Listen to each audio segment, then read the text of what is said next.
За Эрдэнэ ах, сайхан цусж яана уу да? Хэрэг алга. Юунда дандаа ингэж муу амлаж идэв дээ. Эрдэнэ аха, та юу нэгэд таван сайн гэж дуулсан уу? Тав муул гэж мэд. За Эрдэнэ ах минь. Орноосоо буугаад ир. Монгол хүн чинь амны билгэрээ гэдгсэн биш үү? Та юу сайн хашаа хөтөлбөр гэж дуулсан уу? Гацаагүй байна. За. Сайн оюутан хөтөлбөр гэж дуулсан уу? Чи нэрээ гацхгүй гайхалдаг болсон биш үү? Та юу сайн малчин хөтөлбөр гэж дуулсан уу?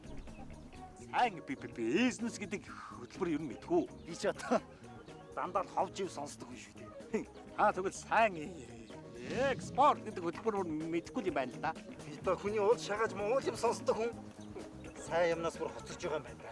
Миний дүүд чинь сайхан юм гэдэг хин хэлж өгөө. Баццог тах яагаа. Биш миний дүүд ч одоо баццог гэж ах байд юм. Хүмүүн голдондоо хүндлэгдсэн жинхэнэ эр хүний ноён нуруутай төрийн төвшөө байхгүй юу? Их л амьдралтай л мэддэг ах байна да.